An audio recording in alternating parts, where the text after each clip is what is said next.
रात का वो समय जब पूरा उज्जैनी महल शांत था। दीपक स्थिर लौ से जल रहे थे और दूर कहीं पहरेदारों की कदमों की मंद हलचल सुनाई देती थी। इन पलों में राजा भोज सिंहासन की ओर बढ़ रहे थे। वे पहले ही 17 मूर्तियों की कथाएं सुन चुके थे और हर कथा मानो उनके हृदय में कोई नया द्वार खोलती जा रही थी। विनम्रता, त्याग, साहस, प्रेम, न्याय, विवेक, हर गुण एक एक कर जैसे उनके भीतर बसता जा रहा था। सिंहासन की 18वीं सीढ़ी पर पहुंचते ही उन्हें लगा कि आज की कथा कुछ अलग होगी। वो मूर्ति जो इस सीढ़ी पर विराजमान थी, उसके चेहरे पर गहरी शांति थी, पर वो शांति किसी स्थिर जल की तरह नहीं, बल्कि गहरे समुद्र जैसी। ऊपर शांत, भीतर अथाह, बेचैन और पूर्ण। जब भोज का पांव उस सीढ़ी पर पड़ा तो मूर्ति में हल्की कंपन हुआ, जैसे वो किसी तपस्या से बाहर आ रही हो। उसके होंठ धीरे से खुले और आवाज निकली, राजन भोज, तुम तैयार हो उस कथा को सुनने के लिए जो बताती है कि सच्चे राजा का धर्म केवल अपने राज्य की रक्षा करने नहीं, बल्कि धर्म की रक्षा के लिए स्वयं को भी दांव पर लगा देना है। ये कथा उन पलों की है जब महान राजा विक्रमादित्य ने न्याय के लिए अपनी जान जोखिम में डाली और फिर भी हृदय में क्रोध नहीं, केवल करुणा और धर्म का प्रकाश रखा। राजा ने विनम्रता से सिर झुकाया, मूर्ति ने बोलना आरंभ किया और महल की हवाएं तक मानो कहानी सुनने को ठहर गईं। बहुत समय पहले उज्जैनी में शांति थी, पर शांति कभी अकेली नहीं चलती। उसके पीछे पीछे हमेशा संकट छिपा रहता है। एक रात जब पूरा नगर सो रहा था, महल के द्वार पर एक वृद्ध ब्राह्मण पहुंचा। उसके कपड़े फटे थे, चेहरा धूल से भरा, बाल अस्त व्यस्त और आंखों में गहरी पीड़ा। उसके आने की आहट से ही लगता था कि वो किसी असाधारण संकट की छाया लेकर आया है। पहरेदार उसे राजा के सामने ले गए। राजा विक्रमादित्य उस समय रात्रि सभा में महत्वपूर्ण विषयों पर चर्चा कर रहे थे। ब्राह्मण को देखकर सब शांत हो गए। ब्राह्मण फर्श पर गिर पड़ा और कांपती आवाज में बोला, महाराज, मेरी रक्षा कीजिए, एक भयानक राक्षस मेरे पीछे पड़ा है।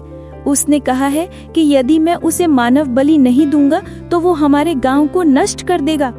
मैं किसी का रक्त नहीं बहा सकता महाराज, इसलिए प्राण लेकर भाग आया, पर वो राक्षस मेरा पीछा करते करते उज्जैनी तक आ गया है। अब वो आपको भी चुनौती दे रहा है। सभागार में घबराहट फैल गई। ऐसे भयानक राक्षस की कल्पना ही किसी को भयभीत करने के लिए पर्याप्त थी। मंत्रीगण बोले, महाराज, ऐसी शक्तियों से टकराना उचित नहीं। हमसे पहले कई राजाओं ने राक्षसों से समझौते किए हैं, शायद हमें भी कोई उपाय ढूंढना चाहिए। लेकिन विक्रमादित्य स्थिर रहे। उनकी आंखों में न भय था न संदेह, केवल दृढ़ता। उन्होंने कहा, धरती पर जन्मा कोई भी प्राणी धर्म के आगे बढ़ा नहीं है।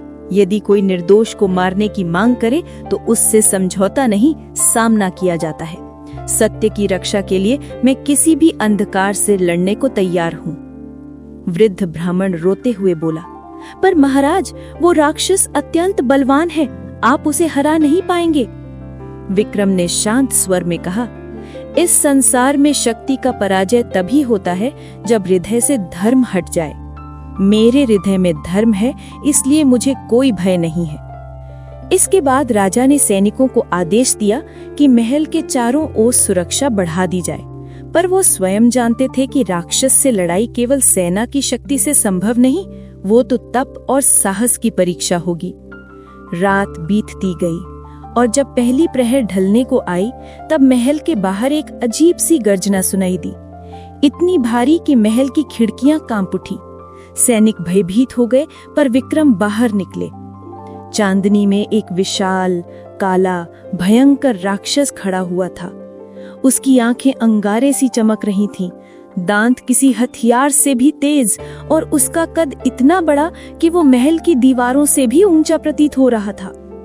राक्षस गर्जा, विक्रमादित्य, उस ब्राह्मण को मुझे सौंप दो, नहीं तो तुम्हारी उज्जैनी को खून के सागर में बदल दूंगा। राजा ने तलवार उठाते हुए कहा, अगर तुझे किसी का रक्त चाहिए तो पहले मेरा ले। मैं किसी निर्दोष को तुझ जैसे पापी के हाथ नहीं जाने दूंगा। राक्षस हंसा, एक ऐसी हंसी जो पहाड़ों को भी हिला दे। अच्छा विक्रम, मैंने सुना था कि तुम धर्म के लिए प्राण भी दे सकते हो। आज देखता हूँ कि ये सच है या दिखावा। कहकर उसने अपना विशाल गदा उठाया और राजा पर प्रहार किया। प्रहार इतना शक्तिशाली कि यदि वो किसी साधारण व्यक्ति पर पड़ता तो उसे मिट्टी का ढेर बना देता। पर विक्रम फुर्ती से हट गए। उनका शरीर भले ही मानव का था, पर आत्मा सिंह समान। एक एक वार को चतुराई से रोकते हुए वो राक्षस के चारों ओर घूमते रहे। लड़ाई घंटों तक चली।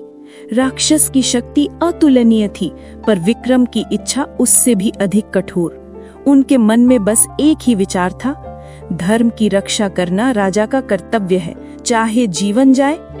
एक समय आया जब राक्षस ने राजा को अपनी मजबूत बाहों में जकड़ लिया और चिल्लाया, अब आखिरी बार पूछता हूँ, मुझे वो ब्राह्मण दे दो। विक्रम ने दर्द से तड़पते हुए कहा, मैं अपने प्राण भी दे दूंगा, पर निर्दोष को नहीं दूंगा। राक्षस के चेहरे पर अचानक कुछ बदला। उसने राजा को छोड़ा। उसकी आंखों की चमक मंद पड़ गई। वो चुपचाप पीछे हटने लगा। अब उसकी आवाज में गर्जना नहीं थी, बल्कि एक अजीब सी करुणा थी। विक्रम, उसने धीमे स्वर में कहा, तुम्हें क्या पता कि मैं सच में राक्षस हूँ या तुम्हारी परीक्षा लेने आया कोई साधक? तुमने निडर होकर धर्म की रक्षा की। तुमने सिद्ध कर दिया कि राजा वही है जो अपने लोगों के लिए प्राण भी दे दे। मैं तुम्हारा शत्रु नहीं, तुम्हारा परीक्षक हूँ, और आज तुमने ये परीक्षा उत्तीर्ण कर ली है। विक्रम चकित होकर उसे देखने लगे। राक्षस ने आगे कहा, मैं एक तपस्वी हूँ, वर्षों से साधना करता आया हूँ, पर मैंने देखा कि इस दुनिया में राजा केवल सिंहासन के लिए जीते हैं, धर्म के लिए नहीं। इसलिए मैंने संकल्प लिया कि जिस राजा में सच्चा धर्म होगा उसे मैं अपना आशीर्वाद दूंगा। आज तुमने ये पात्रता सिद्ध कर दी। कहकर वो आकृति अचानक तेज प्रकाश में बदलने लगी। देखते देखते राक्षस का शरीर धुंध की तरह मिटने लगा और उसकी जगह एक तेजस्वी दिव्य साधक खड़ा था। उसके मुख पर बेहद सौम्यता और आंखों में अपार शांति थी। वो बोला, विक्रम, तुम्हारे साहस, करुणा और धर्म पालन से प्रसन्न होकर मैं तुम्हें वर देता हूँ। तुम्हारा राज्य सदा धर्म पर चलेगा, तुम्हारा नाम अमर रहेगा, और जब तक पृथ्वी रहेगी तुम्हारा यश मानव हृदयों को प्रेरणा देता रहेगा। इतना कहकर वो साधक आसमान की ओर उठ गया और गायब हो गया। सारे राजमहल में हर्ष की लहर दौड़ पड़ी। पर उस रात राजा विक्रम के मन में गर्व नहीं, बल्कि गहरी विनम्रता थी। वे जानते थे कि धर्म की रक्षा आसान नहीं, वो हर पल त्याग मांगता है। मूर्ति ने राजा भोज को देखा और शांत स्वर में कहा, राजन भोज, विक्रमादित्य महान इसलिए नहीं थे क्यों उनके पास शक्ति थी, बल्कि इसलिए क्योंकि उनका हृदय कभी धर्म से विचलित नहीं हुआ। एक राजा तभी महान बनता है जब वो दूसरों के लिए स्वयं को बलिदान करने को तैयार हो जाता है। क्या तुम भी उसी धर्म पर अड़िग रहने की प्रतिज्ञा करते हो? राजा भोज ने श्रद्धा से सिर झुका दिया। उन्होंने कहा, देवी, यदि सिंहासन पर बैठने का अर्थ ये है कि धर्म की रक्षा के लिए प्राण भी अर्पित करने पड़े, तो मैं इस मार्ग पर चलने के लिए तैयार हूँ। मूर्ति मुस्कुराई।